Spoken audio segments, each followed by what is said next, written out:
Okay, so let's dive right in. The payments giant Stripe just dropped some huge news. A new corporate blockchain called Tempo. The pitch is big, it's bold, and it sounds incredibly familiar. So, are we about to witness the future of finance, or is this just a rerun of something we've seen before? Yeah, exactly. If you're getting that feeling like, hey, haven't I seen this movie before? You are definitely not alone. The whole idea of a massive tech company swooping in to reinvent money with its own blockchain, well, it's a story we know pretty well by now. And let's be real, that movie was Meta's super ambitious and ultimately failed Project Libra. Tempo has the same grand vision, the same promise to completely rewire global commerce. It really is a direct sequel.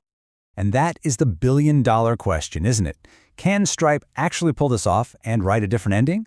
Or is Tempo just destined to repeat the exact same mistakes that brought Libra down? Let's break it all down.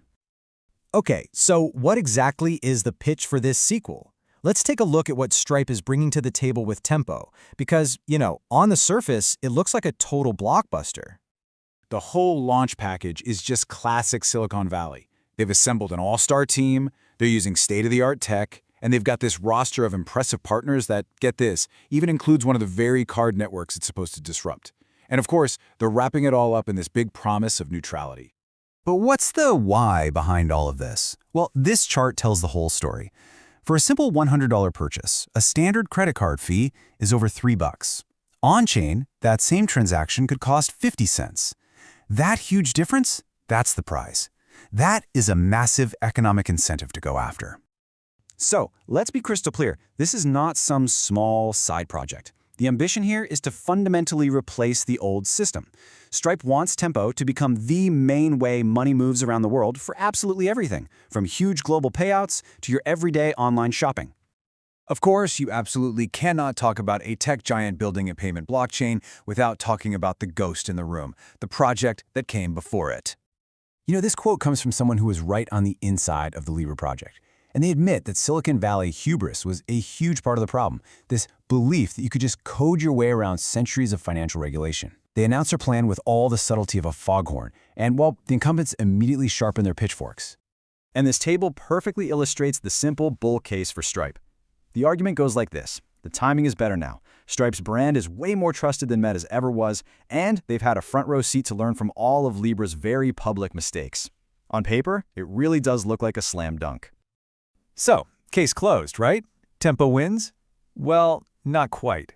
See, the problem with that really simple, optimistic take is that it's based on a complete misreading of what actually killed Libra. So, to really understand the challenge that's in front of Tempo, we have to go back and perform the correct autopsy on Libra. Pretty much everyone assumes Libra was just swarmed by regulators from day one and never even stood a chance. But that's not really what happened. The reality is much more specific and, frankly, a lot more dramatic. Far from being a train wreck, Libra was actually on the verge of becoming the most regulator-friendly crypto project on the planet. They brought in a U.S. Treasury veteran as CEO, they were building real trust with central banks, and they even got the notoriously strict Swiss regulator ready to give them the green light. The license was physically sitting on a desk, just waiting for a signature. They were that close. They could practically taste the launch. And that was it. A single, decisive phone call from the U.S. Treasury Secretary stopped the entire project cold. It wasn't some broad regulatory war. It was a specific, high-level political kill switch. And that single fact changes everything. And this right here reveals the real, fundamental problem, the fatal flaw that plagues not just Libra, but potentially Tempo as well. And it's an ideological flaw. What this all boils down to are two competing philosophies for the future of money. On one side, you've got these corporate chains like Tempo. The promise is a slick, branded, efficient network. But the reality is that it creates a single throat to choke. On the other side, you have permissionless crypto. It's messier, sure, but the whole point is that there's no central point of control that can be shut down by one phone call. And that word permissionless is everything.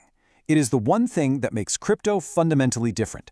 Without it, you're just building a more efficient version of the same old system, just controlled by a new gatekeeper.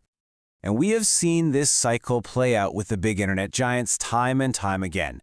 First, you promise an open, neutral platform to get developers and users on board. Second, once you have them all locked in, you close the gates and start tilting the playing field to favor your own products. It is a predictable, gravitational pull toward control. Which brings us to the ultimate question of power. If these corporate chains follow the same old playbook, who really ends up sitting on the throne of global finance? And this is the ultimate danger, isn't it? Even if a corporate chain like Tempo succeeds, does the power structure actually change? Or are we just swapping an old monarchy of banks and card networks for a new one run by fintech giants? It's just a new king on the same old throne. This quote just sums it up perfectly. It would be a failed coup.